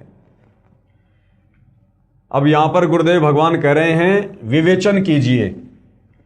सतगुरु रामपाल दास जी महाराज वही अवतार हैं जो अन्य परमाणु के साथ साथ जन्म साखी में लिखे वर्णन पर खरे उतरते हैं। जन्म साखी में 100 वर्ष के पश्चात लिखा है, यहां पर सैकड़ों वर्ष पश्चात कहा गया था, जिसको पंजाबी भाषा में लिखते समय 100 वर्ष ही लिख दिया गया। अब ये सारी बातें भाई और बहनों सतगुरु रामपाल जी क्यों कह रहे हैं कि भाई बाल्य वाली जन्म साखी में क्या लिखा गया, ऐसा क्यों लिखा गया, जबकि वहाँ पर ऐसा लिखा होना चाहिए था? क्योंकि सतगुरु रामपाल जी, अभी आपने देखा जब मर्दाने ने पूछा तो भगत प्रहलाद ने कहा कि वो जो तीसरा महापुरुष आएगा मेरे लोक में, वो नानक जी और कबीर जी जैसा ही होगा, उनके जितनी शक्ति वाला ही होगा। तो भाई कबीर जी तो अंतर्यामी थे, नानक जी भी सिद्धि युक्त थे, शक्ति युक्त थे, और वो तीसरा यानी सतगुरु रामपाल जी भी उनके जैसा ही होगा, उनकी महिमा भी उतनी होगी, उनकी शक्ति भी कबीर जी के जितनी होगी। तो सतगुरु रामपाल जी तो स्वयं कबीर जी ही हैं। तो जो सतगुरु रामपाल जी ने बताया, जो त्रुटि लोगों ने लिखते समय जन्म साखी में जो कर दी, लेख को ना समझ पाने के कारण, तत्व ज्ञान के अभाव में, उसको सतगुरु रामपाल जी ने शुद्ध किया है। यहां पर सैकड़ों वर्ष पश्चात कहा गया था, जिसको पंजाबी भाषा में लिखते समय 100 वर्ष ही लिख दिया, क्योंकि मर्दाना ने पूछा था कि वह कौन से युग में नजदीक ही आएगा। तब भगत प्रहलाद ने कहा कि श्री नानक जी के सैकड़ों वर्ष पश्चात कलयुग में ही वह संत जाट वर्ण में जन्म लेगा। इसलिए यहाँ 100 वर्ष के स्थान पर सैकड़ों वर्षों ही न्यायोचित है, तथा प्रचार क्षेत्र बरवाला के स्थान पर बटाला लिखा गया। इसके 2 कारण हो सकते हैं कि शहर बरवाला, जिला हिसार, हरियाणा उस समय पंजाब प्रांत में सुप्रसिद्ध नहीं था, तथा बटाला शहर पंजाब प्रांत में प्रसिद्ध था। लेखनकर्ता ने इस कारण से बरवाला के स्थान पर बटाला लिख दिया। दूसरा, प्रिंट करते समय बरवाले की जगह बटाले प्रिंट हो गया है। एक और विशेष विचारणीय पहलू है कि पंजाब के बटाला शहर में कोई भी जाट संत नहीं हुआ। अगर भगत प्रहलाद की इस बात को माने, जब मर्दाना ने पूछा कि वो कौन होगा, कहाँ आएगा, किस जाति में होगा, तो प्रहलाद जी ने कहा कि वो पंजाब की धरती पर होगा, जाट वर्ण में होगा, और उसका जो प्रचार प्रसार क्षेत्र होगा वो बटाला होगा। मान लो हम बटाला लेकर चलते हैं, तो भाई बटाला शहर में, पंजाब के बटाला शहर में तो आज तक कोई जाट संत हुआ ही नहीं है। तो यहाँ पर जो बटाला है, यहाँ पर बरवाला बोला गया था, जो लेखनकर्ता ने अपनी अज्ञानता कह लीजिए, क्योंकि उस समय बरवाला शहर इतना ज़्यादा सुप्रसिद्ध नहीं था, इसलिए उसने बटाला लिख दिया, लेकिन असल में ये क्या है, बरवाला। एक और विचारणीय पहलू है कि पंजाब के बटाला शहर में कोई भी जाट संत नहीं हुआ है जो इन महापुरुषों परमेश्वर कबीर देव जी व श्री नानक देव जी के समान महिमावान तथा इनके समान ज्ञानवान हुआ हो। इस आधार से तथा अन्य प्रमाणों के आधार से तथा इस जन्म साखी के आधार से स्पष्ट है कि वह तीसरे महापुरुष सतगुरु रामपाल जी महाराज हैं। कौन है वह तीसरा महापुरुष? परम संत सतगुरु रामपाल जी। अब देखो भाई और बहनों, बहुत सारी बातें हैं। आज हमें पता चल गया कि सतगुरु रामपाल जी स्वयं कबीर परमात्मा हैं, जानी जान है, अंतर्यामी है, सर्व ब्रह्मांडों के रचयिता हैं। और भगत प्रहलाद ने सतगुरु रामपाल जी की जो तुलना है वो नानक जी और जो है कबीर जी से की है कि वो जो तीसरा संत होगा वो भी इन दोनों के जैसा महिमावान होगा, शक्ति संपन्न होगा। अब भाइयों और बहनों, ये अध्यात्म है, भक्ति मार्ग है, ये धीरे धीरे समझ में आएगा। कबीर परमात्मा के बराबर और दूसरा कोई सृष्टि में नहीं हो सकता। तो नानक जी की जो भूमिका थी वो भी कबीर परमात्मा ने ही निभाई थी। नानक जी कबीर जी के समकालीन थे। नानक जी ने बनारस के काशी में जाकर कबीर जी को अपना गुरु धारण किया था। जब कबीर परमात्मा बेई नदी पर आदरणीय नानक जी को मिले, उस समय तक नानक जी श्री ब्रह्मा, श्री विष्णु आदि की भक्ति किया करते थे, गीता जी का पाठ किया करते थे। एक समय नानक जी बेई नदी पर स्नान करने गए। वहाँ पर जिंदा बाबा के रूप में कबीर परमात्मा जी उनको मिले और नानक जी को ज्ञान समझाया। नानक जी ने सतलोक देखने की, सचखंड देखने की इच्छा व्यक्त की। तो परमात्मा जी ने नानक जी को उनके शरीर से उनकी आत्मा को निकालकर उनको सचखंड लेकर गए और 3 दिन तक नानक जी को सतलोक घुमाया, दिखाया, नीचे ब्रह्मा विष्णु महेश के लोक दिखाए, पूरी सृष्टि की जानकारी उनको समझाई। उसके बाद कबीर परमेश्वर जी ने नानक जी की आत्मा को नानक जी के शरीर में नहीं डाला, धरती पर नहीं भेजा। ये सूक्ष्म ज्ञान है। कबीर परमात्मा ने नानक जी की आत्मा को मिनी सतलोक में बैठा दिया और स्वयं नानक जी का रूप धारण किया।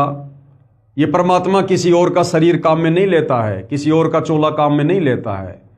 नानक जी के वास्तविक शरीर को परमेश्वर जी ने नष्ट कर दिया। ये तो सेकंडों का काम है, परमेश्वर का क्षण भर का काम है। और वैसी as it is same to same Nanak ji की देह बनाई और परमेश्वर जी ने फिर उस देह में आगे चलकर ये सारे के सारे चमत्कार किए। देश और दुनिया को लग रहा था कि नानक जी ने चमत्कार किए, नानक जी ने इतनी सारी ये सिद्धियां दिखाई, जबकि भाइयों और बहनों, बेई नदी से सचखंड जाने के बाद नानक जी का किसी प्रकार का कोई रोल नहीं रहता है। उसके बाद सारा का सारा खेल कबीर परमात्मा जी अपने हाथ में ले लेते हैं। महिमा श्री नानक जी की बनती चली गई और कार्य, चमत्कार, सिद्धियां सब कुछ कबीर परमात्मा जी ने दिखाई। तो कबीर परमात्मा जी कहो चाहे सतगुरु रामपाल जी कहो, इन्होंने ही बाला और मर्दाना को नानक जी के रूप में भगत प्रहलाद के लोक के दर्शन करवाए। वह तीसरे महापुरुष सतगुरु रामपाल जी महाराज हैं। क्योंकि भाइयों और बहनों, कबीर परमात्मा के समकालीन कोई नहीं है, उनके बराबर कोई नहीं हो सकता, उनके जैसा भी कोई नहीं हो सकता। तो मर्दाना जी यहां पर कह रहे हैं कि नानक जी और कबीर जी के बराबर होगा वो तीसरा संत जो पंजाब की धरती पर होगा, जाट जाति में होगा। अर्थात ये सारे के सारे खेल, चाहे काशी के बनारस में जुलाही की भूमिका करना हो, ये कबीर परमात्मा जी ने की। नानक जी के रूप में बहुत सारे चमत्कार करना हो, ये भी कबीर परमात्मा जी ने किया। और आज धरती पर पुनः 8 सितंबर 1951 को वही कबीर परमात्मा सतगुरु रामपाल जी के नाम से धरती पर अवतरित हैं। तो वह तीसरे महापुरुष सतगुरु रामपाल जी महाराज हैं तथा इनका आध्यात्मिक ज्ञान भी इन दोनों महापुरुषों परमेश्वर कबीर जी तथा श्री नानक देव जी से मेल खाता है। आप देखेंगे दोनों फोटोकॉपी, जो जन्म साखी भाई बाले वाली जो कि एक पंजाबी भाषा में है तथा दूसरी हिंदी है जो कि पंजाबी भाषा से ही अनुवादित है। इसमें कुछ लेख ठीक नहीं लिखा है। जैसे पंजाबी भाषा में लिखा है कि जो इस जीहा कोई होवेगा ता एथे पहुंचेगा, होर दा एथे पहुंचण दा कम नहीं। परंतु हिंदी वाली जन्म साखी में यह विवरण नहीं है, जो बहुत महत्वपूर्ण है। इससे सिद्ध है कि लिखते समय कुछ लेख बदल जाता है, फिर भी ढेर सारे प्रमाण हैं जो इस पुस्तक में अन्य महापुरुषों के द्वारा सतगुरु रामपाल जी महाराज के विषय में कहे गए हैं, वे भी इसी को प्रमाणित करते हैं। विशेष यदि कोई ये कहे कि जन्म साखी में लिखी व्याख्या संत गरीबदास जी गांव छुड़ानी वाले के लिए है, यानी भाई बाल्य वाली जन्म साखी में जो कहा गया ना कि वो जो संत होगा वो जाट जाति में होगा, पंजाब की धरती पर होगा, तो यहाँ पर शंका समाधान किया जा रहा है कि कोई ये ना सोचे कि ये आदरणीय गरीबदास जी के विषय में जो कि जाट जाति में थे, गांव छुड़ानी में थे, छुड़ानी भी उस समय जो है वो पंजाब की ही वो धरती पर था, तो कोई ये मन में शंका ना कर ले कि यहाँ पर भगत प्रहलाद ने जाट जाति का वर्णन, पंजाब की धरती पर आने का वर्णन आदरणीय गरीबदास जी के लिए किया होगा। यदि कोई ये कहे कि जन्म साखी में लिखी व्याख्या संत गरीबदास जी गांव छुड़ानी वाले के लिए है, क्योंकि वे भी जाट जाति से थे तथा छुड़ानी गांव भी पहले पंजाब प्रांत के अंतर्गत आता था, ये भी उचित नहीं लगती, क्योंकि संत गरीबदास जी ने अपनी अमृतवाणी असुर निकंदन रमेणी में कहा है कि सतगुरु दिल्ली मंडल आईसी, सूती धरनी सुम जगाईसी। आदरणीय गरीबदास जी ने तो खुद ही क्लियर कर दिया कि भैया वो संत मैं नहीं हूं जिसके विषय में भगत प्रहलाद ने मर्दाने को बताया था। क्योंकि आदरणीय गरीबदास जी को कबीर परमात्मा जिंदा महात्मा के रूप में मिले थे और उसके बाद उनको शतलोक दिखाया, उनका ज्ञान योग खोला, तो आदरणीय गरीबदास जी ने 5वें वेद सूक्ष्म वेद की रचना की, जिसको सदग्रंथ साहिब कहते हैं, जिस सदग्रंथ साहिब का सभी सतलोक आश्रमों में 3 दिन का पाठ होता है। तो उसी सदग्रंथ साहिब में से सतगुरु रामपाल जी ने जो हमें त्रिकाल संध्या दी है, सुबह का नित्य नियम, दोपहर की रमेणी, शाम की संध्या आरती, तो दोपहर की रमेणी को क्या कहते हैं? असुर निकंदन रमेणी, यानी दोपहर में हम भाई बहन जो आरती करते हैं उसको असुर निकंदन रमेणी कहते हैं। तो आदरणीय गरीबदास जी ने यह क्लियर कर दिया असुर निकंदन रमेणी में कि सतगुरु दिल्ली मंडल आईसी, सूती धरणी सुम जगाईसी, कि भाई मुझे जो सतगुरु मिला था, जो कबीर भगवान मिला था मुझे जिंदा बाबा के रूप में, वो आगे चलकर दिल्ली मंडल में आएगा। यानी गरीबदास जी ने क्लियर कर दिया कि दिल्ली मंडल में आगे चलकर मैं नहीं आऊंगा 8 सितंबर 1951 को, मेरे सतगुरुदेव जी आएंगे जो मुझे सतलोक से आकर जिंदा बाबा के रूप में मिले थे, कबीर जी। यानी वो कबीर जी ही आगे चलकर दिल्ली मंडल में आएंगे।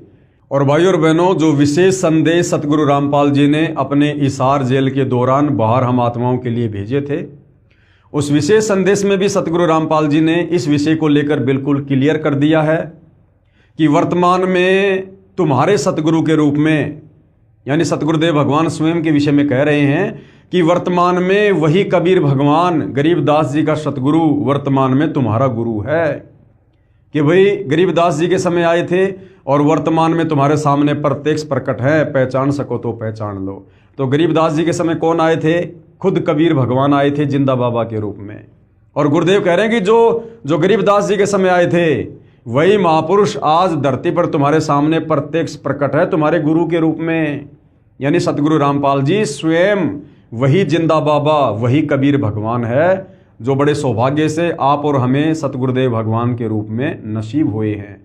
एक छोटा सा संदेश सतगुरु रामपाल जी परमेश्वर जी का सुनिएगा। तो क्या बताते हैं? उत्तर दक्षिण पूर्व पश्चिम फिरता दाने दाने लो, और सर्व कला सतगुरु साहिब की, हरि आए हरियाणे। गरीबदास जी के समय आए तेरी बारे भाई प्रगट सामने थारे, पहचाने जात पहचान लियो। गरीबदास जी के समय आए तेरी बारे भाई प्रगट सामने थारे, पहचाने जात पहचान लियो। गरीबदास जी के समय आए तेरी बारे भाई प्रगट सामने थारे, पहचाने जात पहचान लियो। तो भाई और बहनों, इससे भी ये क्लियर हो जाता है कि वर्तमान में सतगुरु रामपाल जी परमेश्वर स्वयं कबीर भगवान है, कबीर परमात्मा है। और गरीबदास जी ने तो क्लियर कर ही दिया कि सतगुरु दिल्ली मंडल आईसी, यानी मेरा सतगुरु कबीर भगवान आगे चलकर दिल्ली मंडल में आएगा, मैं गरीबदास नहीं आऊंगा। तो भगत प्रहलाद ने मर्दाने से जो कहा था वो सतगुरु रामपाल जी परमेश्वर जी के लिए है। संत गरीबदास जी ने अपनी अमृतवाणी असुर निकंदन रमेणी में कहा है कि सतगुरु दिल्ली मंडल आईसी, यानी मेरा सतगुरु कबीर आगे चलकर दिल्ली मंडल में आएगा, यानी गांव धनाने में प्रकट होगा। और सूती धरनी सुम जगाईसी, भावार्थ है कि संत गरीबदास जी के सतगुरु पूज्य कबीर साहिब जी थे। पुराना रोहतक जिला सोनीपत, रोहतक तथा झज्जर को मिलाकर एक जिला रोहतक था, दिल्ली मंडल में लगता था। यह किसी राजा के अधीन नहीं था, अंग्रेजों के शासनकाल में दिल्ली के अधीन था। संत गरीबदास जी ने स्पष्ट किया है कि सतगुरु यानी परमेश्वर कबीर जी दिल्ली मंडल में आएंगे। तो दिल्ली मंडल में वर्तमान में कौन आए? सतगुरु रामपाल जी आए। तो गरीबदास जी के सतगुरु यानी कबीर भगवान ही स्वयं 8 सितंबर 1951 को सतगुरु रामपाल जी के नाम से प्रकट हुए हैं। दिल्ली मंडल में आएंगे, भक्तिहीन प्राणियों को जगाएंगे, सूती धरनी सोम जगाईसी, और शत भक्ति कराएंगे। ध्यान रहे, कबीर सागर में काल के दूतों ने मिलावट करके सत्य को न जानकर अपनी अटकलबाजी से असत्य प्रमाण दिए हैं। उसका नाश करने के लिए परमेश्वर कबीर जी ने अपने अंश अवतार संत गरीबदास जी द्वारा यथार्थ ज्ञान प्रचार करवाया है, जो संत गरीबदास जी की अमृतवाणी रूप में है। इसी बात की पुष्टि कबीर सागर के संपादक कबीर पंथी श्री युगलानंद बिहारी जी की उस टिप्पणी से होती है जो उन्होंने अनुराग सागर तथा ज्ञान सागर की भूमिका में की है, और कहा है कि कबीर पंथियों ने ही कबीर पंथ के ग्रंथों का नाश कर रखा है। अपने अपने मत अनुसार फेर बदल करके अपने मत को जोड़ा है। मेरे पास अनुराग सागर तथा ज्ञान सागर की कई प्रतियां रखी हैं जिनमें से एक दूसरे से मेल नहीं खाती हैं। सतगुरु रामपाल जी महाराज का जन्म, लेखक के अनुसार जन्म, और जब ये ज्ञान समझ में आएगा तो उसके अनुसार अवतरण। सतगुरु रामपाल जी महाराज का अवतरण श्री नंदराम जाट के घर 8 सितंबर 1951 को गांव धनाना, जिला सोनीपत, उस समय जिला रोहतक में हुआ था, जो वर्तमान हरियाणा तथा पंजाब प्रांत मिलकर उस समय एक ही पंजाब प्रांत था। परमेश्वर कबीर जी ने भी कहा था कि जिस समय कलयुग 5500 वर्ष बीत चुका होगा, मैं गरीबदास वाले 12वें पंथ में आगे स्वयं आऊंगा। कबीर परमात्मा जी ने 650 साल पहले धर्मदास जी के माध्यम से कबीर सागर लिखवाया था, और जब धर्मदास जी काफी चिंतित हो गए थे कि हे परमात्मा, आपने मुझे तो सार नाम दे दिया लेकिन मेरे वंशजों को देने से मना कर दिया, तो ये कैसे पार होंगे? धर्मदास जी चिंतित हो गए। तो कबीर परमात्मा ने कहा कि धर्मदास तू चिंता ना कर, 5505 वर्ष जब कलयुग बीत जाएगा उस समय मैं खुद गरीबदास जी के 12वें पंथ में जाऊंगा आगे। यानी गरीबदास जी का 12वां पंथ चल चुका होगा, और जब वो पंथ समाप्त होने वाला होगा उस समय मैं खुद ही उस 12वें पंथ में जाऊंगा। 12वें पंथ हम ही चल आवें, सब पंथों को मिटाकर एक पंथ चलावें। तो आदरणीय गरीबदास जी के 12वें पंथ में आगे चलकर खुद कबीर भगवान ने ही आना था, और खुद कबीर भगवान सतगुरु रामपाल जी के नाम से आदरणीय गरीबदास जी के 12वें पंथ में ही आए, क्योंकि साध वचन पलटे नहीं, चाहे पलट जाए ब्रह्मांड। तो 17 फरवरी 1988 को सतगुरु रामपाल जी ने एक अच्छी आत्मा आदरणीय राम देवानंद जी को अपना मुंह बोला गुरु धारण किया, और 17 फरवरी 1988 को गरीबदास जी के 12वें पंथ में दीक्षा ली। सांसारिक दिखावे में दीक्षा ली, अन्यथा जगत गुरु को किसी से गुरु बनाकर दीक्षा लेने की आवश्यकता नहीं होती है। परमेश्वर कबीर जी ने भी कहा था कि जिस समय कलयुग 5500 वर्ष बीत चुका होगा, मैं गरीबदास वाले 12वें पंथ में आगे स्वयं आऊंगा। संत गरीबदास जी द्वारा मेरी यानी कबीर परमेश्वर की महिमा की वाणी प्रकट होगी, तथा गरीबदास वाले 12वें पंथ तक के साधक मुझे आधार बनाकर वाणी को समझने की कोशिश करेंगे, परंतु वाणी को न समझकर शतनाम तथा सारनाम से वंचित रहने के कारण असंख्य जन्म तक शतलोक प्राप्ति नहीं कर पाएंगे। यानी गरीबदास जी के पंथ में जितने भी समय तक गरीबदास जी का पंथ चला, तो गरीबदास जी के पंथ में जितने भी लोग नाम दीक्षा लेंगे, उपदेश प्राप्त करेंगे, वो लोग असंख्य जन्मों तक मोक्ष प्राप्त नहीं कर पाएंगे। उसी 12वें पंथ यानी गरीबदास जी वाले पंथ में, उसी 12वें पंथ गरीबदास जी वाले पंथ में मैं परमेश्वर कबीर जी ही स्वयं चलकर आऊंगा। इस विषय पर भाइयों और बहनों मैंने बहुत सारी वीडियो विस्तार से बना रखे हैं कि आदरणीय गरीबदास जी के 12वें पंथ में स्वयं कबीर परमात्मा ही सतगुरु रामपाल जी के नाम से आए हैं। बहुत सारे जो प्रमाण हैं गुरुदेव के सत्संगों से दास ने दिए हुए हैं। इस ज्ञानगंगा पुस्तक पर यदि हम विस्तार से बात करेंगे तो नए भगत भाई बहन लेख को नहीं समझ पाएंगे। इसलिए यदि आप सतगुरु रामपाल जी परमेश्वर जी से उपदेश प्राप्त हैं तो आप मुझदास के और भी बहुत सारे वीडियो सोशल मीडिया पर देख सकते हैं। इस विषय को लेकर आपको भली भांति समझ में आ जाएगा कि आदरणीय गरीबदास जी के 12वें पंथ में 17 फरवरी 1988 को कबीर परमात्मा यानी सतगुरु रामपाल जी ने आदरणीय रामदेवानंद जी से सांसारिक तौर पर दीक्षा लेकर उनको अपना मुंह बोला गुरु धारण करके उन्होंने जो है एंट्री की है, क्योंकि परमेश्वर की वाणी कभी गलत नहीं हो सकती है। उसी 12वें पंथ गरीबदास जी वाले पंथ में मैं परमेश्वर कबीर जी ही स्वयं चलकर आऊंगा।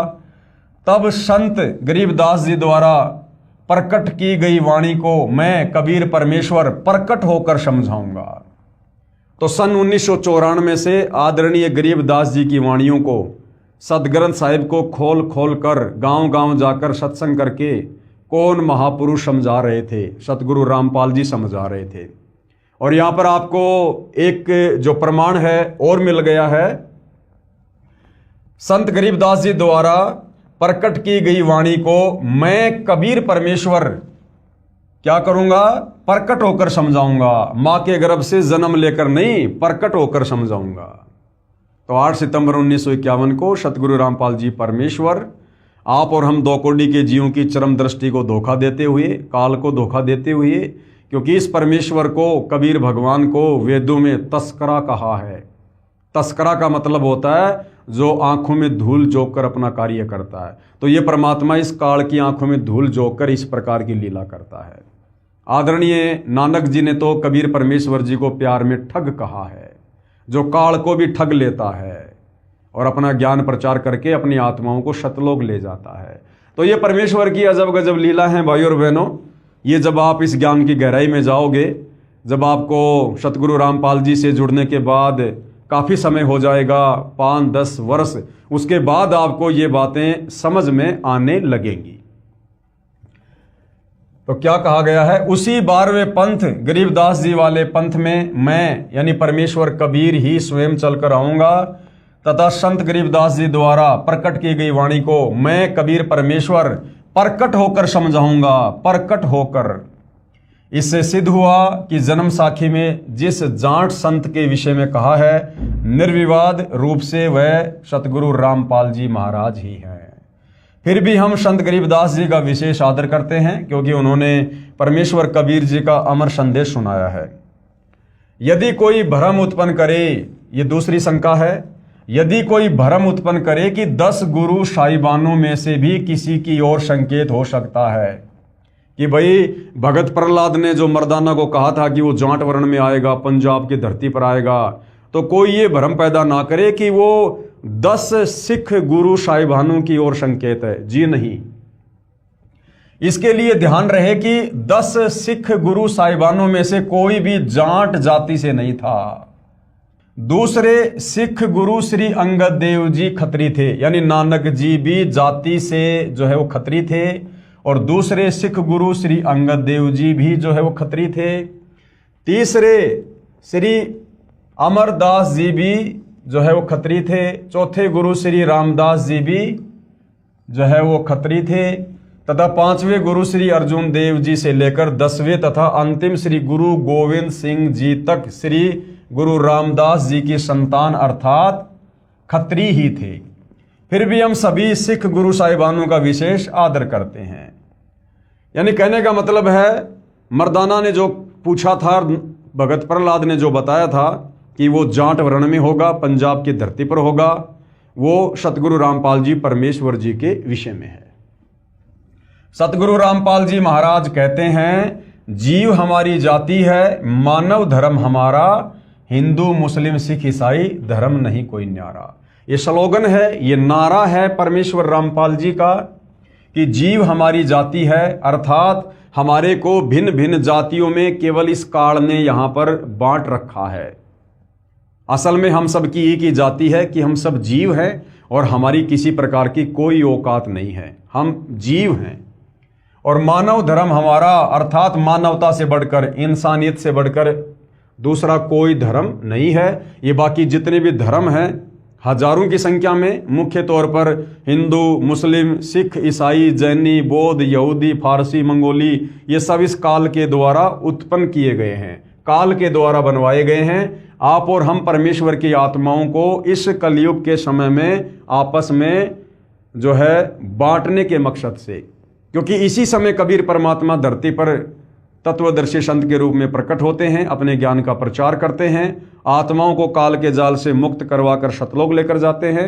और काल को ये बिल्कुल भी पसंद नहीं है कि कोई भी आत्मा उस तत्वदर्शी संत की शरण में आकर ज्ञान को समझकर सतलोक चली जाए, क्योंकि इस काल को प्रतिदिन 1 लाख मानव शरीरधारी जो है आत्माओं के सूक्ष्म शरीर में जो वासना होती है उसको खाने का श्राप लगा हुआ है, तो ये अपने भोजन को इतनी आसानी से नहीं जाने देता है। तो गुरुदेव भगवान ने हमें बताया है कि जीव हमारी जाति है और मानव धर्म हमारा, हिंदू मुस्लिम सिख ईसाई धर्म नहीं कोई न्यारा। परमेश्वर कबीर जी ने कहा है, जाति न पूछो संत की, पूछ लीजिए ज्ञान, मोल करो तलवार का, पड़ी रहने दो म्यान। कि संतों से हमेशा ज्ञान की बातें करनी चाहिए, जाति और धर्म की बातें नहीं करनी चाहिए। कृपया प्रमाण के लिए देखें फोटोकॉपी जन्म साखी पंजाबी, गुरुमुखी पंजाबी भाषा वाली तथा हिंदी वाली, दोनों में आप जी सहज में समझ सकते हो कि वास्तविकता क्या है। जन्म साखियों के प्रकाशक हैं भाई जवाहर सिंह कृपाल सिंह, अमृतसर पंजाब। कृपया देखिए फोटोकॉपी जन्म साखी भाई बाले वाली पंजाबी भाषा वाली के पेज नंबर 272 की। ये जो भाई बाले वाली जन्म साखी है जो पंजाबी भाषा में है, उसके पेज नंबर 272 पर यानी 272 पर ये लेख लिखा हुआ है। दास को तो पंजाबी भाषा आती नहीं है, आप जी देख सकते हैं। हम सीधा इसकी हिंदी वाले एडिशन पर चलेंगे। कृपया देखें फोटोकॉपी जन्म साखी भाई बाले वाली हिंदी वाली के पेज नंबर 305 पर। तो ये लेख यहाँ पर साफ साफ लिखा हुआ है, भाई बाले वाली पेज नंबर 305। तब भगत प्रहलाद ने कहा, हे नानक देव, आपको इस कलयुग में बड़ा भगत बनाया है। आपकी ही संगति से अनेकों प्राणियों का भला होगा और आपका अनंत प्रताप होगा। तब मर्दाने ने कहा, हे भगत प्रहलाद जी, आप भी तो परम भगत हैं तथा भगवान ने आपके लिए ही अवतार धारण किया था। मर्दाने ने क्या कहा प्रहलाद जी को कि आप भी तो परम भगत हैं तथा भगवान ने आपके लिए ही अवतार धारण किया था। यानी भगत प्रहलाद जी, आप भी तो त्रेता युग में महान भगत हुए हैं और भगवान ने नरसिंह अवतार आप ही के लिए तो धारण किया था।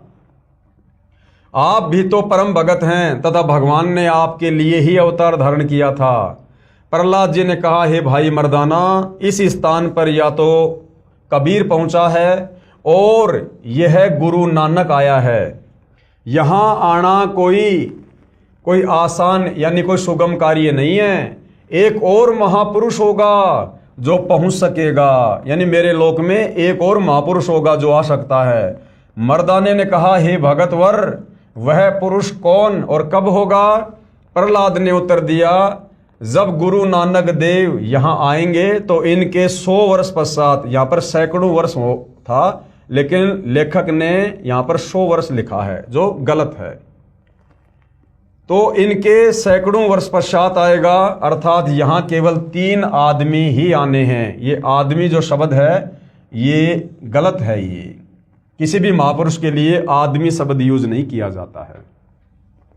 एक तो भगत कबीर अब देखो, जो भगत प्रहलाद है वो अपनी ज्ञानहीनता के चलते, अपनी अज्ञानता के चलते, तत्व ज्ञान ना होने के कारण, और परमात्मा जी को क्या कह रहा है? भगत।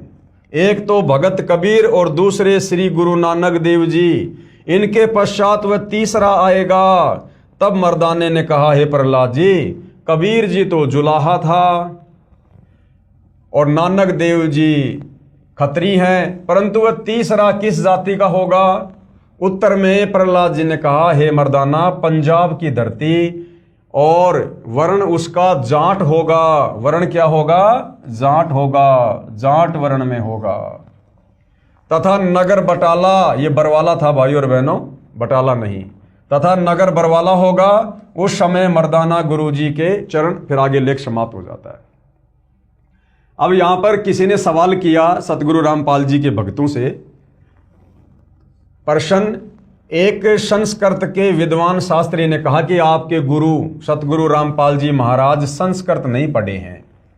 आप कहते हो कि उन्होंने श्रीमद् भगवद गीता का यथार्थ अनुवाद करके भक्तों को बताया है, यह कभी नहीं हो सकता। तो भगत ने क्या उत्तर दिया? सतगुरु रामपाल जी महाराज के भगत ने उत्तर दिया, शास्त्री जी, उसी को तो परमेश्वर का अवतार कहते हैं जो भाषा का ज्ञान ना होते हुए यथार्थ अनुवाद कर दे। क्योंकि परमेश्वर सर्वज्ञ है, सर्वज्ञ यानी सब कुछ जानने वाला, वो हर भाषाओं को जानता है। उन्हीं गुणों से युक्त उसका भेजा हुआ अवतार होता है। वह अवतार सतगुरु रामपाल जी महाराज जी हैं। जबकि इस ज्ञान की गहराई में जाने के बाद पता चलेगा कि सतगुरु रामपाल जी किसी के अवतार नहीं हैं। सतगुरु रामपाल जी स्वयं कबीर भगवान हैं, सर्वज्ञ हैं, और ये स्वयं ही सतलोक से अवतरित हुए हैं। आप तो केवल वेदों और गीता के अनुवाद से ही अचंभित हैं। सतगुरु रामपाल जी महाराज ने तो बाइबल तथा कुरान को यथार्थ रूप में बताया है, जिसे ईसाई धर्म के वर्तमान के फादर व पादरी तथा मुसलमान धर्म के मुल्ला व काजी भी नहीं समझ सके।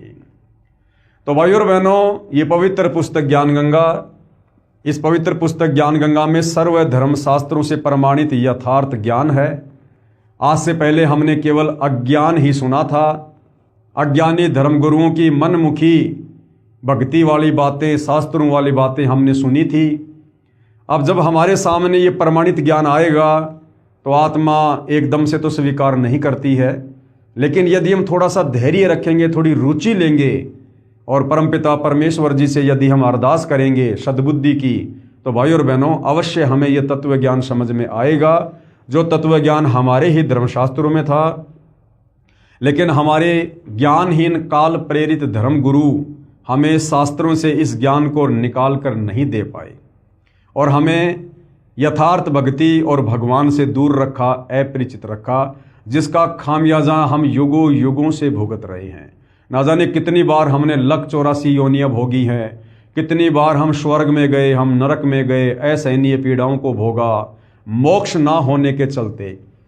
क्योंकि शास्त्र विधि को त्याग कर शास्त्र विरुद्ध साधना करने के चलते, मनमुखी मंत्रों का जाप करने के चलते, ब्रह्मा विष्णु महेश काल दुर्गा या अन्य देवी देवताओं की भक्ति पूजा करने के चलते हमारा मोक्ष नहीं हो सकता है। तो भाई और बहनों, आज वो समय आ गया है।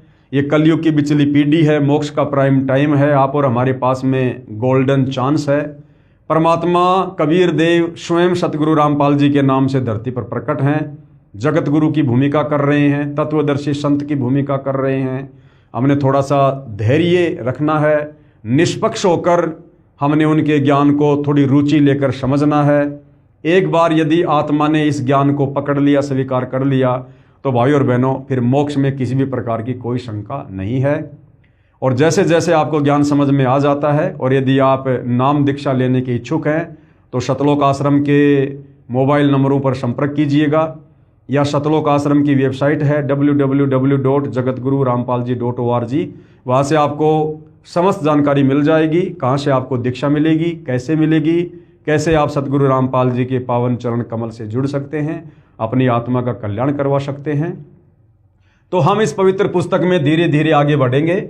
तो आज के इस वीडियो में केवल इतना ही। नेक्स्ट हमारा जो टॉपिक होगा वो होगा भक्ति मर्यादा। यानी अभी तक तो हमने केवल इस पुस्तक की भूमिका के ऊपर ही ये 3 वीडियो बनाए हैं और भूमिका को समझना बहुत ही ज़रूरी था। भूमिका को समझे बिना हम आगे पुस्तक के लेख को नहीं समझ सकते हैं। तो अब आगे यथार्थ में ज्ञानगंगा पुस्तक का ज्ञान शुरू होगा और सर्वप्रथम सतगुरु रामपाल जी से जुड़ने के लिए क्या क्या मर्यादा हैं, क्या क्या उनके नियम हैं, उनके विषय में जानकारी होनी बहुत ज़रूरी है। तो भाई और बहनों, कल रात्रि 8:30 बजे हम भक्ति और मर्यादाओं के विषय में जानकारी प्राप्त करेंगे। तब तक पूज्य गुरुदेव भगवान हम सबको आज्ञा दे, आशीर्वाद दे, सद्बुद्धि दे, हमें भ्रमने और भटकने से बचाए, परमेश्वर इस ज्ञान को समझने के लिए हमें योग्य बनाए। बंदी छोड़ सतगुरु रामपाल जी परमेश्वर जी की जय हो।